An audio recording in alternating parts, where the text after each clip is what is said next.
Le groupe Crédit Agricole est la première banque des Français, le premier assureur des Français, mais aussi le 9e groupe bancaire au niveau mondial. La transformation digitale aujourd'hui du groupe est centrale, ne serait-ce que parce que si je prends simplement notre métier de banquier de proximité, nous avons vu ces dernières années l'émergence d'acteurs 100% digitaux qui sont venus percuter les banques dites traditionnelles. Au Crédit Agricole, nous avons la conviction que le prérequis aujourd'hui, c'est le digital, mais pour autant, c'est le socle attendu minimum par nos clients. Où est-ce qu'on fera la différence? On la fera sur ce qui compte vraiment dans la vie de nos clients. C'est l'achat de sa résidence principale, le financement des études de ses enfants, la création d'une entreprise. Et bien là, on considère que le numéro Crédit Agricole aura toujours une valeur. On a un engagement vis-à-vis de nos clients, tout d'abord en matière de sécurité des données.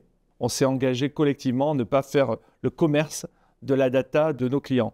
Pour autant, la data, c'est un formidable outil aujourd'hui que nous avons à disposition, et notamment la data paiement, qui nous permet d'être en temps réel, quasiment en réaction face à des comportements clients, et donc d'être force de proposition commerciale, mais aussi d'être en action pour être prédictif. Je crois fondamentalement que la data est un asset qui va nous permettre d'être beaucoup plus efficace, de gagner en efficacité commerciale, de gagner aussi en efficacité industrielle, nous permettant notamment, grâce à l'IA, d'industrialiser un certain nombre aujourd'hui de process, notamment middle ou back-office. Le véritable enjeu que l'on aura à adresser dans les années à venir, c'est finalement la masse des 60-70% de clients, que l'on appelle nos clientèles grand public ou intermédiaires.